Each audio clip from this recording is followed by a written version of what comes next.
아침에 편지 한 장을 받았습니다.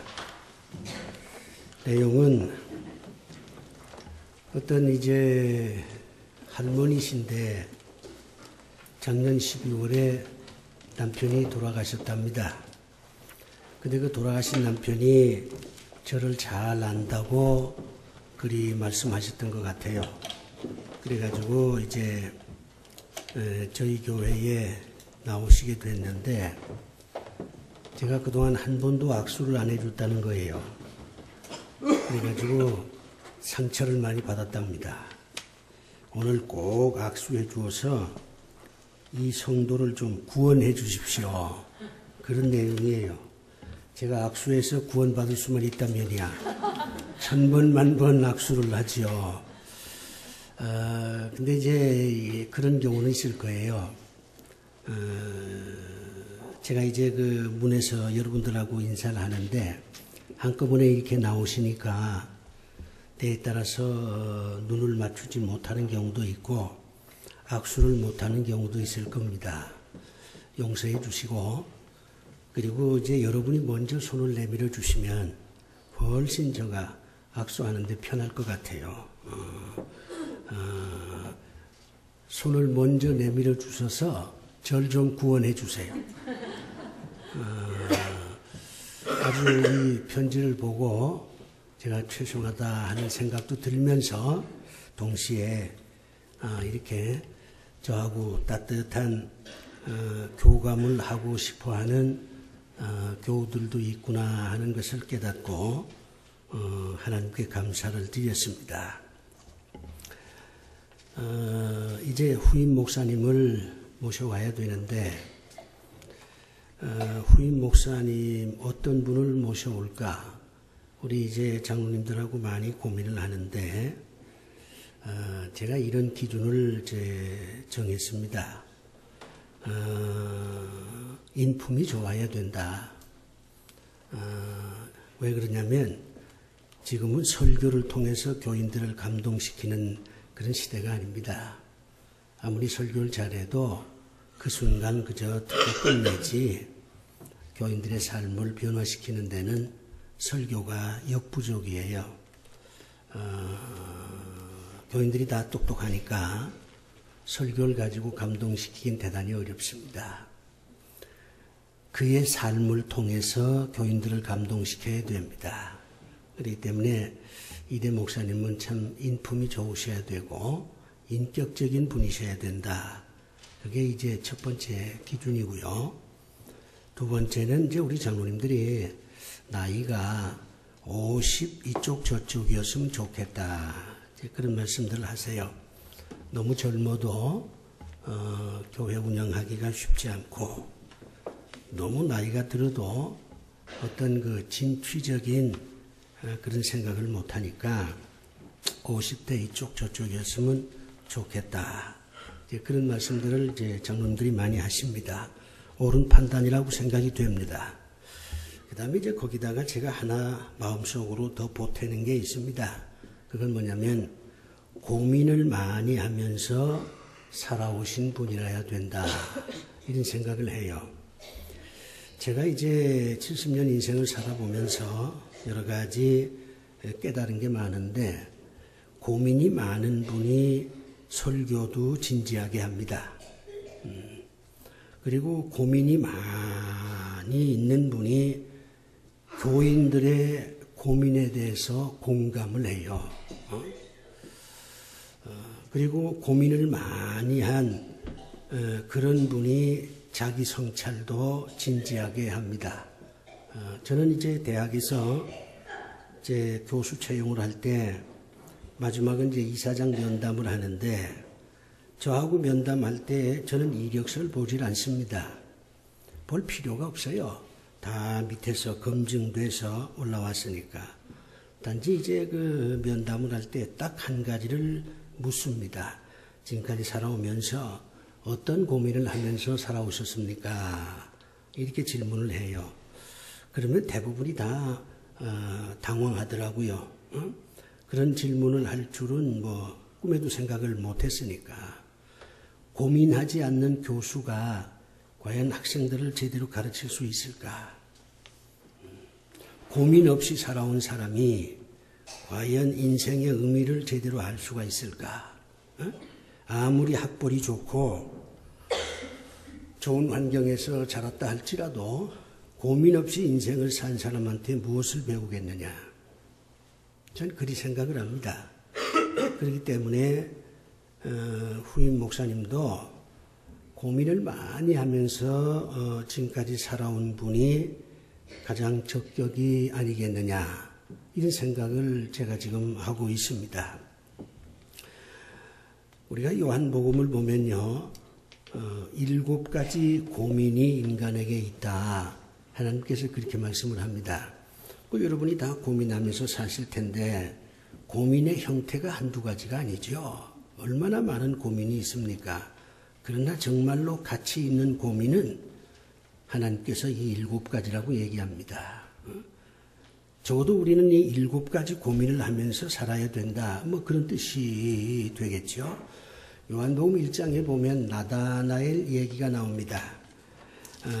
이 나다나엘 얘기는 삶의 궁극적인 목적이 무엇이냐, 그걸 가지고 고민하는 걸 의미합니다.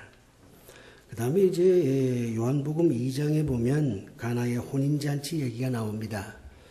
잔치집에 포도주가 떨어져서 쩔쩔 매는 그런 상황이 나오는데, 이것은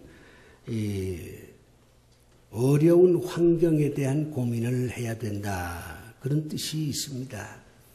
뭐 여러분 다 수긍할 거예요. 사람이 상황이 어려우면 그 어려운 상황에서 빠져나올 수 있는 여러 가지 고민들을 이제 하지 않겠습니까? 그 다음에 요한복음 3장에 보면은 영적인 고민이 있습니다. 니고데모에 대한 얘기가 요한복음 3장에 나와 있는데, 이건 영적인 고민이에요. 이 얘기는 이제 나중에 다시 해드리겠습니다. 4장에 보면 사마리아 여자에 대한 얘기가 나옵니다. 결혼을 여러 번 하다 보니까 사람들한테 따돌림을 당합니다. 사회적 소외를 의미합니다. 우리가 이제 함께 살아야 되잖아요. 그런데 함께 살지 못하고 외톨이가 된다. 이것도 고민거리예요. 그래서 사회적인 고민을 얘기하고 있고, 5장에는 38년 된 병자 얘기가 나옵니다. 이 38년 된 병자, 이거는 건강에 대한 고민을 의미합니다. 요한복음 6장에 보면은 오병이어의 사건이 기록되어 있습니다. 수많은 사람들이 배가 고파서 쩔쩔 매는데 주님께서 배불리 먹여주셨다 하는 얘기잖아요. 이거는 경제적 고민을 의미합니다. 그 다음에 요한복음 7장에 보면 간음한 여자 얘기가 나옵니다. 이것은 죄에 대한 고민입니다. 적어도 인간은 이 7가지 고민을 하면서 살아야 한다, 그렇게 하나님께서 말씀을 합니다.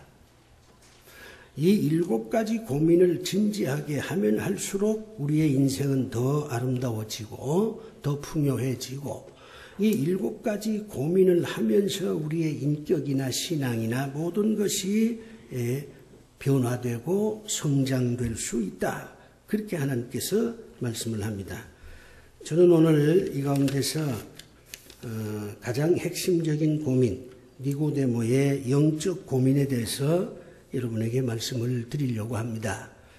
어떤 해답을 여러분에게 주려고 하는 뜻은 없고, 여러분이 한번 이 영적인 고민을 이 가을에 진지하게 한번 해보십시오 하는 그런 의미에서 니고데모 이 얘기를 이제 여러분에게 전해드리도록 하겠습니다. 니고데모는 오늘 본문에 나와 있는 대로 지도자입니다. 이 지도자라는 말 속에는 모든 게 다 포함되어 있어요. 이미 그는 사회적인 명성도 얻었고 부도 얻었고 건강도 얻었고 다 가진 사람이에요. 우리가 이제 인생을 살면서 이 모든 걸 다 가질 수 있기가 쉽지가 않습니다.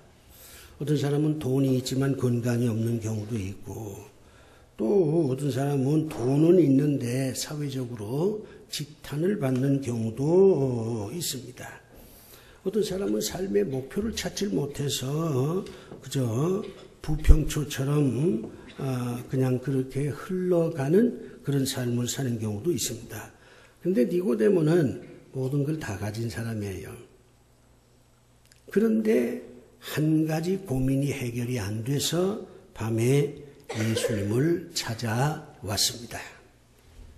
밤에 예수님을 찾아왔다는 것은 자기 고민을 예수님한테 털어놓고 싶은 겁니다.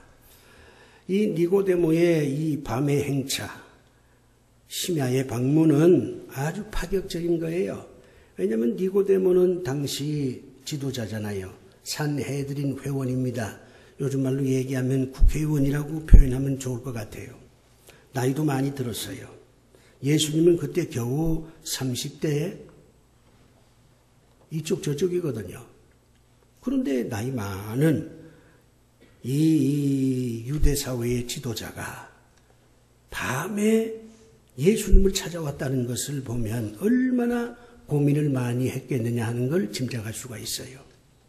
성경 어디에도 밤에 예수님을 찾아왔다는 기록이 없습니다. 그 누구도 다 낮에 예수님을 찾아왔지 밤에 찾아온 사람 없어요. 그런데 이 니고데모는 지도자인데도 밤에 예수님을 찾아왔습니다. 나이도 자기보다 한참 아래지요. 그리고 사회적인 지명도도 자기보다 한참 아래지요. 모든 면에서 한참 아래인 젊은 예수를 찾아오는 겁니다. 니고데모가. 그것은 니고데모가 가지고 있는 고민이 절실했다는 겁니다. 이 고민을 해결하지 않고서는 내가 보람있게 살 수가 없다. 이렇게 생각을 한 거예요. 이 니고데모가 밤에 주님을 찾아옵니다. 대단한 파격입니다. 모든 격식을 다 깨고 한 인간으로 돌아와서 자기의 고민을 젊은 예수에게 털어놓으려고 찾아온 겁니다.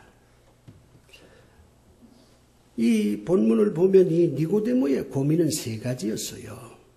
돈에 대한 고민도 아니고 사회적인 소외에 대한 고민도 아니고 삶의 목적에 대한 고민도 아니었습니다. 이 니고데모가 가지고 있는 고민이 세 가지입니다. 이게 영적인 고민의 핵심이에요. 우리가 신앙생활을 할 때는 영적인 고민을 해야 됩니다. 그래야 하나님 앞에 바로 설 수 있고 스스로 부끄럽지 않습니다. 그리고 자기의 믿음에 대해서 항상 점검을 할 수가 있습니다. 첫 번째 고민은 뭐냐면 예수는 누구인가 하는 고민입니다. 니고데모가 보니까 수많은 사람들이 예수님에 대해서 열광을 합니다. 예수님이 기적을 행합니다. 또 예수님이 전하는 말씀을 들어보면 니고데모 입장에서 보면 참 옳은 말도 많이 하고 지금까지 자기가 깨닫지 못했던 그 말씀을 이 젊은 예수가 하거든요. 도대체 저분은 누군가? 예수 그리스도에 대한 고민을 가지고 밤에 찾아옵니다. 니고데모가 예수님한테 묻습니다. 당신은 하늘에서 온 선생님입니다. 선생이라고 표현했죠. 이거는 니고데모가 고민 끝에 예수에 대해서 해답을 얻은 건데 이건 틀렸죠. 예수님은 랍비가 아닙니다. 선생이 아니에요. 예수님은 하나님이십니다. 그런데 니고데모는 예수님을 하나님으로 생각하지 못했습니다. 그저 선생이거니 특별한 분이거니 기적을 행하고 가르침을 들어보면 우리하고는 좀 다른 분이구나. 그 정도만 알고 있지. 예수 그리스도가 하나님이라고 하는 것, 이걸 모르고 있는 겁니다. 그래서 이 니고데모는 예수님을 만나서 당신은 도대체 누굽니까? 내가 알기로 당신은 선생입니다. 당신이 하는 말이나 당신이 행한 기적을 보면 당신이야말로 하늘에서 내려온 선생인 줄로 내가 아는데 맞습니까? 정말 당신은 하늘에서 내려온 선생입니까? 난 아직도 당신의 정체를 잘 모르겠습니다. 도대체 당신은 누굽니까? 이런 질문을 하고 있는 거예요. 여기에 대해서 주님은 직접적인 답변을 안 합니다. 당신은 나를 하늘에서 내려온 선생이라고 얘기를 하는데 선생 아니야. 나는 말이야. 하나님이야. 그렇게 말씀하지 않아요. 왜 말씀하지 않느냐? 그것은 더 많은 대화를 통해서 니고데모가 스스로 깨달을 수 있도록 해 주시기 위한 것입니다. 모든 깨달음의 핵심은 스스로 하는 겁니다. 누가 가르쳐 주어서 깨닫는 것은 완전한 깨달음이 아니에요. 스스로 깨달아야 돼요. 이 사람이 가르쳐서 깨달았고 저 사람이 가르쳐서 깨달은 거, 그게 어떻게 완전할 수가 있어요? 내가 깨달아야 완전한 깨달음이 되는 겁니다. 그래서 주님은 니고데모 보고 너는 나를 선생이라고 하는데 틀렸어. 난 선생이 아니야. 난 하나님이야. 그런 말씀을 안 하고 스스로 이제 대화를 통해서 니고데모가 깨닫도록 그렇게 배려를 합니다. 여러분이 이런 고민을 가지고 살아야 됩니다. 예수를 믿는다고 하면서도 예수가 어떤 분인지 정확하게 모르잖아요.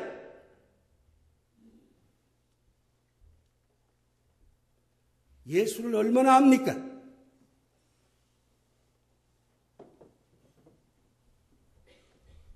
우리는 예수를 잘 모릅니다. 그저 상식적인 거지요. 하나님의 아들이라 그러면서도 미심쩍해요. 그저 뭐 하나님의 아들이라고 얘기 안 하면 이단으로 몰리니까 뭐 어렸을 때부터 그렇게 배웠으니까 하나님의 아들이겠지.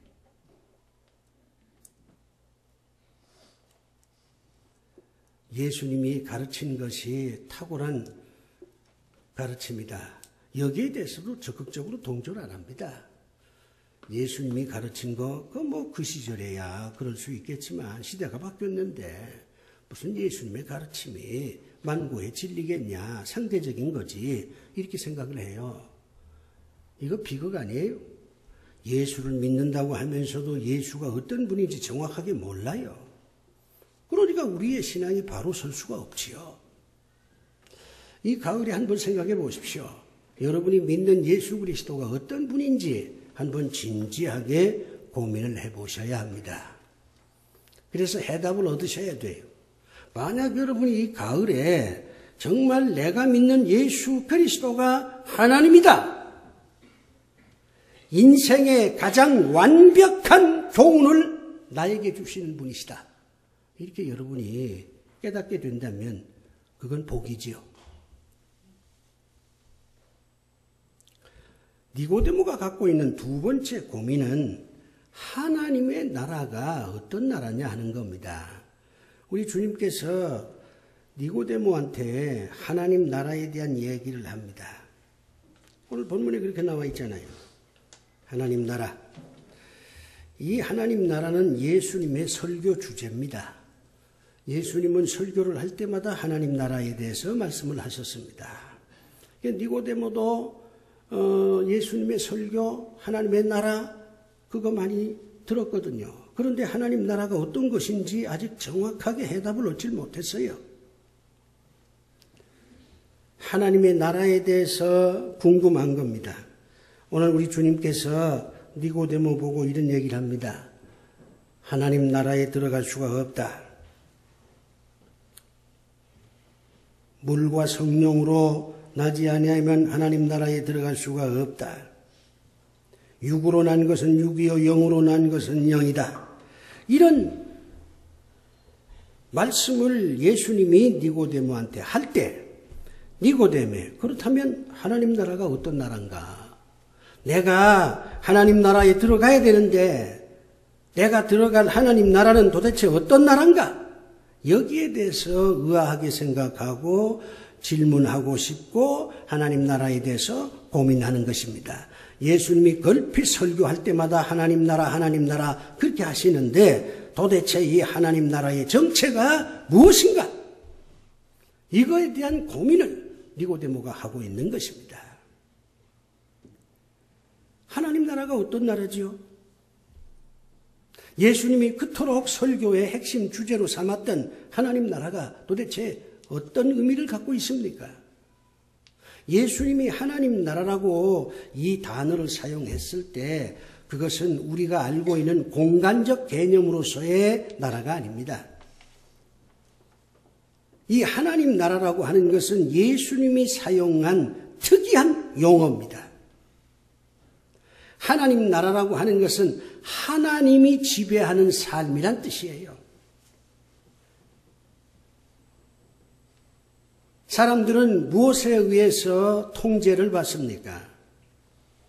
무엇에 의해서 지시를 받습니까? 우선 사람들은 자기가 알고 있는 지식의 통제를 받습니다. 내가 알고 있는 지식 범위에서 생각하고 판단하거든요. 내가 알고 있는 지식에 근거해서 옳다 그르다 그렇게 얘기를 하거든요. 지식의 통제를 받는 게 인간이에요. 어떤 사람은 감정의 통제를 받습니다. 화가 나면 다 덮어버리는 거예요. 감정의 지배를 받는 거죠. 어떤 사람은 본능의 지배를 받습니다. 본능의 통제를 받는 거예요. 그저 하고 싶은 대로 본능대로 움직이는 겁니다. 어떤 사람은 타인에 의해서 움직입니다. 아버지가 이러라 그러면 예, 어머니가 저러라 그러면 예, 사장이 이러라 그러면 예, 이렇게 다른 사람에 의해서 통제를 받습니다. 또 어떤 사람은 환경의 통제를 받아요. 좋은 환경이 있을 때는 이렇게 하고 어려운 환경에 처했을 때는 저렇게 하고 환경이 그 사람의 사고 구조를 지배한다 그 말이에요. 여러분이 그렇잖아요. 여러분 마음껏 자유롭게 그렇게 살아가는 게 아니라 뭔가 통제받고 살잖아요. 뭔가의 지시를 받고 사는 겁니다. 그게 이 5가지예요. 그런데 하나님 나라라고 하는 것은 하나님의 통제를 받는다는 겁니다. 지식도 아니고 감정도 아니고 본능도 아니고 환경도 아니고 제3자의 지시도 아닌 하나님의 통제를 받고 하나님의 지시에 의해서 움직이는 삶이 하나님 나라라. 그렇게 주님은 말씀을 하셨습니다. 이게 쉽지 않죠. 우리가 무엇을 결정 지을 때도 늘 자기가 알고 있는 지식이나 경험이나 자기 환경에 근거해서 또 본능에 근거해서 주변 사람들이 이러라 저러라 하는 것을 참고로 해서 옳다 그러다 그렇게 판단하는 거 아니에요? 그건 하나님 나라가 아니에요. 하나님의 통제를 받고 하나님의 지시를 받고 그래서 살아가는 것이 하나님 나라입니다. 그런데 이렇게 하나님의 통제를 받으면서 살면 결과가 어떠냐? 대개 사람들은요, 하나님의 통제를 받으면 갑갑할 것이다. 하나님의 통제를 받으면 불행할 것이다. 하나님의 통제를 받으면 산다는 게 재미가 없을 것이다. 이렇게 생각을 합니다. 천만에요. 바울은 하나님 나라를 3가지로 설명합니다. 하나님의 통제를 받으면 적어도 이 3가지가 주어진다는 거예요. 첫째가 뭐냐면 의입니다. 의. 바르게 된다는 거예요. 바르게 산다는 겁니다. 바르게 산다는 것은 주변의 모든 것과 관계가 정상화된다는 걸 의미합니다. 자식이 바르게 사는 게 뭐예요? 부모하고 좋은 관계를 맺는 거잖아요. 국민이 바르게 사는 게 뭐예요? 나라와 좋은 관계를 맺는 거잖아요. 친구지간에 바르게 사는 게 뭡니까? 그 친구하고 좋은 관계를 맺는 거잖아요. 의라고 하는 건 관계입니다. 좋은 관계. 하나님 나라가 이루어지면 이렇게 좋은 관계를 맺을 수가 있다는 겁니다. 좋은 관계를 맺는 게 사랑이에요. 좋은 관계를 맺는 게 믿음입니다. 좋은 관계를 맺으니까 감사가 나오는 거예요. 좋은 관계를 맺으니까 용서도 가능한 거예요. 관계가 바로 되질 못하면 사랑도 용서도 감사도 아무것도 없어요. 바울은 말합니다. 하나님 나라의 2번째는 뭐냐? 기쁨이다. 즐겁게 된다는 거예요. 우리가 인생을 즐겁게 살아야지 짜증내며 살 필요가 없지 않습니까? 사실 많은 사람들이 즐겁게 살려고 합니다. 그런데 무엇이 즐거운 거냐? 고스톱을 치면 즐겁냐? 골프를 치면 즐겁냐? 돈을 많이 벌면 즐겁냐? 그건 사람마다 차이가 있겠죠. 그런데 바울이 말하는 기쁨은 그런 차원의 기쁨이 아닙니다. 삶 자체의 기쁨이에요. 고난 속에서도 기쁘고 어려움 속에서도 기뻐하고 얻어도 기뻐하고 잃어도 기뻐하고 서도 기뻐하고 쓰러져도 기뻐하고 누가 나를 배신해도 기뻐하고 뭐 나한테 잘해주면 뭐 더 말할 것 없이 기뻐하고 모든 조건을 뛰어넘어서 기뻐하는 겁니다. 이거 대단한 기쁨이잖아요.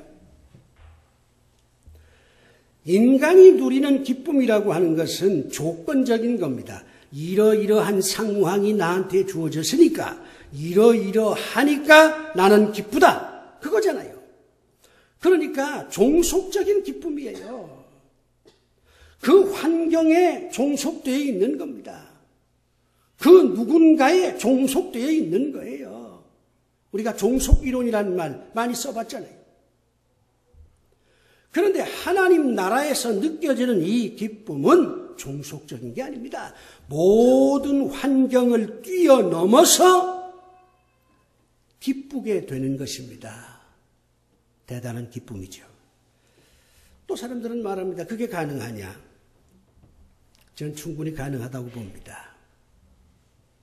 저도 젊었을 때는 그게 가능하겠냐? 그렇게 생각했지만 이제는 가능하다. 그런 생각이 들어져요. 로마에서 수많은 사람들이 순교당하는 걸 상상해 보았습니다. 바울이 순교당하는 그 장소에서 내가 상상해 봤어요. 죽는 그 순간에 바울은 기뻤을까 불안했을까? 그거는 각자가 상상에 맡길 수밖에 없습니다. 어떤 사람은 목이 떨어지는 순간인데 두려워했을 것이다. 이렇게 생각을 했을 것이고 어떤 사람은 목이 떨어지는 그 순간에 바울은 웃었을 것이다. 이렇게도 생각을 합니다. 그건 개인의 어떤 상상에 각기 다르지만은 내가 체험한 것은 목이 떨어지는 그 순간에 바울은 웃었다고 생각합니다. 이제 나의 모든 것을 마치고 하나님께로 돌아간다고 하는 그 기쁨이 그에게 있었을 것이다. 난 그렇게 생각을 해요. 바울이 누리고 있는 그 기쁨은 종속적 기쁨이 아니라 모든 것을 뛰어넘은 초월적 기쁨이었어요. 수많은 순교자들이 물론 그 가운데는 울면서 죽은 사람도 있을 것이고 후회하면서 죽은 사람도 있었겠지만 대부분은 다 기뻐하면서 죽었습니다.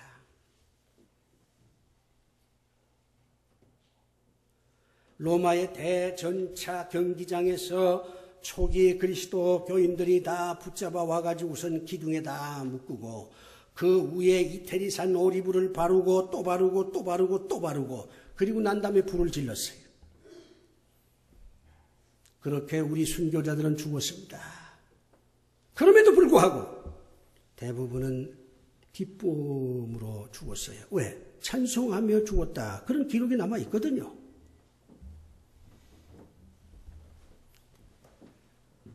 가능하다. 난 그렇게 결론을 내렸습니다. 하나님 나라가 체험이 되면 초월적 기쁨을 누릴 수가 있다. 이게 진정한 자유가 아니겠느냐. 자유라고 하는 것은 모든 것에서 벗어나는 거 아닙니까? 어떤 환경, 어떤 여건, 어떤 무슨 처지에 있다 할지라도 거기에 매이지 않고 그것을 뛰어넘어서 삶을 노래할 수 있다. 이것이 자유가 아니겠느냐. 진리가 너희를 자유케 하리라 하신 주님의 말씀이 이해가 되더라 그 말이에요. 하나님 나라의 세 번째 속성은 평안입니다. 기쁨과 평안은 서로 연결이 되어 있지요. 편안해진다는 겁니다. 예수만 잘 믿으면 편안해진다 그런 얘기지요. 이게 가능하겠냐? 가능합니다. 편안해집니다. 그런 것 때문에 우리가 예수를 믿는 거 아니겠습니까? 니고데모는 하나님 나라에 대해서 많은 고민을 했습니다. 하나님 나라, 예수 그리스도가 그렇게 강조하는 하나님 나라는 도대체 어떤 나라인가? 그리고 그것이 가능하겠느냐? 여기에 니고데모가 고민을 했습니다. 세 번째 고민이 있습니다. 거듭나야 된다고 주님이 말씀합니다. 니고데모가 밤에 몰래 주님을 찾아와서 상담을 하는데 결국 주님이 하신 말씀은 당신은 거듭나야 돼. 당신은 지도자잖아. 당신은 부자고 말이야. 결혼도 잘했고 사회적인 명성도 얻었고 말이야. 정말 부족한 게 하나도 없는 사람이지. 그런데 당신이 날 찾아온 건 고민이 있어서 찾아온 거 아니야? 당신이 그 고민을 근본적으로 해결하려면 거듭나야 돼. 그렇게 주님이 답변하는 거예요. 거듭나야 된다. 거듭난다는 게 도대체 무슨 뜻일까? 이게 니고데모의 세 번째 고민입니다. 거듭난다고 하는 이 말뜻에 대해서 이 니고데모가 굉장히 고민을 합니다. 그래서 늙었는데 내가 다시 어떻게 어머니 뱃속에 들어갔다가 다시 나올 수가 있습니까? 이런 질문까지 하는 거예요. 거듭난다고 하는 이 말의 뜻은 어머니 뱃속에 들어갔다가 다시 태어난다 그런 뜻이 아닙니다. 거듭난다고 하는 것은 하나님으로부터 출생을 의미하는 겁니다. 우리는 어머니로부터 출생한 사람이잖아요.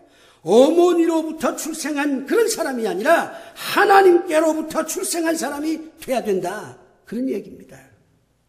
하나님이 사람이 돼야 된다는 뜻이지요. 하나님으로부터 출생한 사람은 두 가지 징표가 있습니다.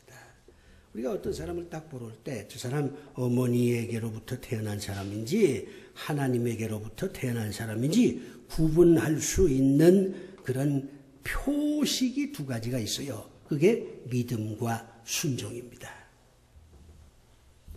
예수 그리스도를 믿느냐? 믿는다. 그것만 가지고는 안 돼요. 예수 그리스도의 삶을 본받아서 하나님의 말씀에 순종하느냐? 거기까지 가야 합니다. 믿음만으로는 안 되고 믿음과 순종이 연결되어야 하나님께로부터 난 사람이 된다는 것입니다. 그게 거듭난다는 뜻이에요. 거듭나면 다 끝납니다.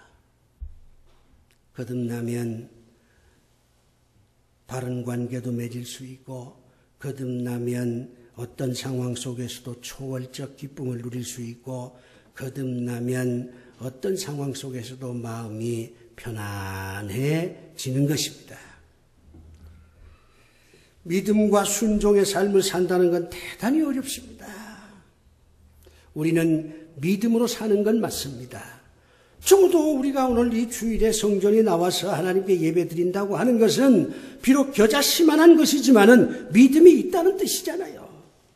그런데 거기서 한 걸음 더 나아가서 순종의 삶을 살아야 합니다. 믿음과 순종이 있을 때 우리는 하나님께로부터 출생한 거듭난 사람이 되는 것입니다. 예를 들어 어려운 아주 짜증나는 상황 속에서 웃어보십시오. 그게 거듭난 자의 삶이에요. 오해받고 배신당하는 그 쓰라림 속에서 상대를 너그럽게 바라보십시오. 그게 거듭났다는 증거입니다. 사업이 망했습니다. 직장을 잃었습니다. 그럼에도 불구하고 하나님께서 나에게 또 다른 기회를 주실 것이다. 이렇게 믿고 아침에 일찍 일어나서 산으로 오른다면 그거 거듭났다는 증거입니다. 당장 무엇이 잘 되질 않아서 이거 큰일 났구나 이렇게 생각할 수밖에 없는 상황인데도 불구하고 조금만 더 기다리자. 하나님께서 반드시 나한테 또 다른 기회를 주실 것이다. 이렇게 생각을 하고 친구하고 만나서 웃으면서 차 한잔 마실 수 있다면 그게 거듭났다는 증거입니다. 말하고 싶을 때 침묵할 수 있고 침묵해야 될 때 말할 수 있고 그거 다 거듭났다는 증거예요. 왜? 하나님께서 믿음과 순종이 되어야 거듭났다 그렇게 말씀하시니까 그렇습니다. 우리 한번 거듭난 사람이 되어봅시다. 좀 인생에 여유를 갖고 살 필요가 있어요. 짜증스럽고 뭔가 되지 않는 세상이지만 그래서 그저 적당히 이런들 저런들 뭐 이렇게 살려고 하지 말고 뭔가 고민하면서 예수는 과연 어떤 분인가? 내가 믿는 예수는 도대체 어떤 분인가? 이런 고민. 하나님 나라가 도대체 어떤 나라고 내가 어떻게 해야 하나님 나라를 체험할 수 있을까? 거듭나야 된다고 말하는데 나는 지금 거듭났는가? 아니면 거듭나려고 몸부림을 치고 있는가? 아니면 거듭난 거하고는 상관없이 그저 일상의 삶으로 믿는 사람이지만 믿지 않는 사람답게 그냥 살아가는 것일까?